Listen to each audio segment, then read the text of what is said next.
بسم اللہ الرحمن الرحیم۔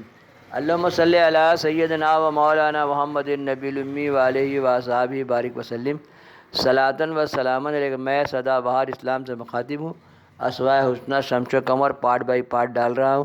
دیکھیے، دکھائیے، سنیے، جو لائک سبسکرائب شیئر کیجیے اور گھنٹی بجائے سرکار کے چاہنے محبت کرنے والوں میں پھیلائیے۔ عرس کے پیش نظر عرس کا تفصیل ڈال دے رہا ہوں۔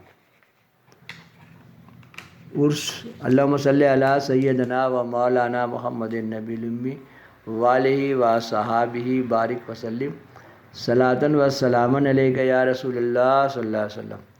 اللہم صلی علی سیدنا و مولانا محمد النبی الامی وعلیہ وصحبہ بارک وسلم صلاۃً و سلاماً علیک یا رسول اللہ۔ پارٹ 144، برادر معظم کی خوشنودی کے لیے شادی ملتوی۔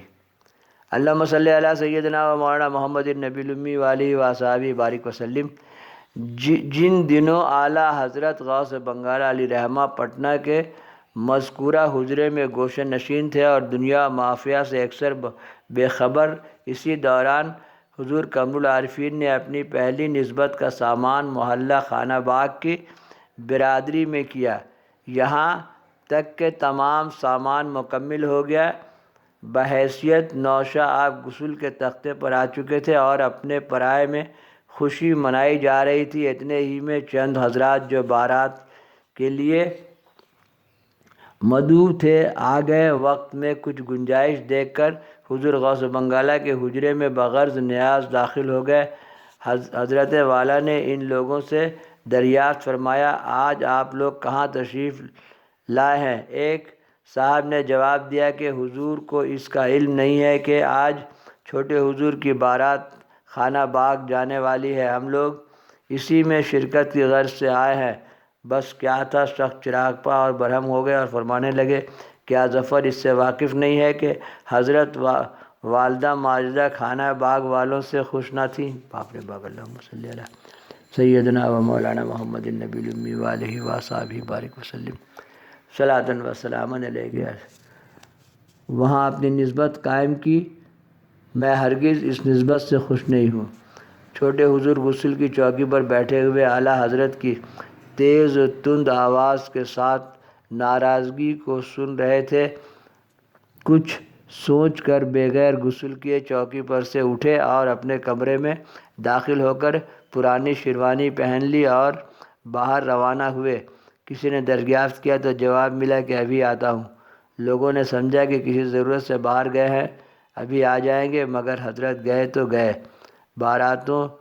باراتیوں نے کامل انتظاری کے بعد جب نوشے کی واپسی آتی نہیں دکھائی دیا تو سمجھ گئے کہ بڑے حضرت کی اطاعت و فرما برداری کا مظاہرہ ہوا ہے، اور جب چائے پی کر اپنے اپنے گھر لوٹ گئے۔ ایک ہفتے کے بعد بنارس سے خط آیا کہ چھوٹے حضرت یہاں ہیں۔ تب لوگوں کو اطلاع ملی۔ یہ تھا بزرگوں کی عظمت کا احترام اور ان کی خوشنودی پر اپنی مرضی کو قربان کر دینے کا نمونہ۔ اللہم صلی علی سیدنا و مولانا محمد النبی الامی وعلیہ وصحبہ بارک وسلم صلاۃً و سلاماً علیہ۔ پہلی اور دوسری رفیق حیات کا انتقال۔ حجاز مقدس سے کربلا معلیٰ کی واپسی پر آپ کی پہلی شادی ہو چکی تھی، جس سے 2 اولادیں ہوئیں۔ ایک کی عمر 5 سال کی ہو چکی تھی اور تعلیم و تربیت کے لیے ان کا داخلہ شہاب الدین صاحب کے زیر نگرانی مکتب میں بھی ہو چکا تھا، لیکن کم عمری ہی میں ان کا انتقال ہو گیا۔ پھر دوسرے صاحبزادے کی ولادت ہوئی اور چھٹی ہی کے روز وہ بھی خدا کو پیارے ہو گئے۔ باپ رے باپ۔ گھریلو ماحول سے آپ خوش نہیں تھے۔ خسر اور سالوں کا بھی برتاؤ آپ کے ساتھ اچھا نہیں تھا، جس کی وجہ سے اکثر و بیشتر آپ متنفر رہتے۔ پھر بھی بیوی ہی تھی، ان کی ضروریات اور حقوق کی رعایت سفر و حضر میں بہرحال ملحوظ رکھتے تھے، لیکن زیادہ دنوں وہ آپ کے ساتھ نہیں رہ سکی، اکثر و بیشتر اپنے میکے رہتی تھیں۔ اللہم صلی علی سیدنا و مولانا محمد النبی الامی وعلیہ وصحبہ بارک وسلم صلاۃً و سلاماً علیہ۔ اپنے میکے رہتی تھی اور مختصر بیماری کے بعد وہیں محترمہ کا انتقال ہو گیا۔ کچھ دنوں کے بعد دوسری شادی آپ نے فرمائی جن سے کوئی اولاد نہیں ہوئی۔ اس دوسری بیوی کی سلیقہ مندی اور دانائی آپ کو خوش رکھنے میں کامیاب ہو گئی۔ آپ بھی اس کو دل سے چاہنے لگے۔ دوسری بیوی کی رہائش کلکتہ میں تھی جہاں اکثر و بیشتر آپ تشریف لے جایا کرتے تھے۔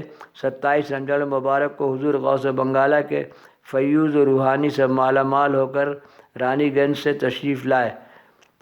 بخلاف معمول حضور قمر العارفین بے انتہا خوش تھے۔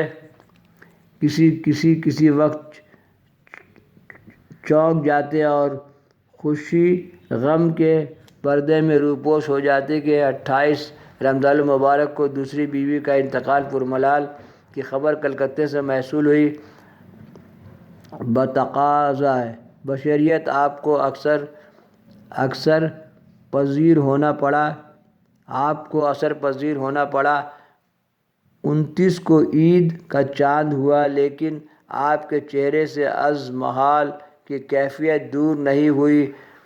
اپنا اور رفقا کا نیا جوڑا تیار تھا۔ عید کی صبح میں رفقا کو حکم ملا کہ کپڑا بدل ڈالو اور خود غسل کرنے کے بعد پرانا ہی لباس زیب تن کیا۔ رفیقوں نے بھی آپ کی معیت میں پرانے ہی کپڑے پہن کر نماز عید ادا کی۔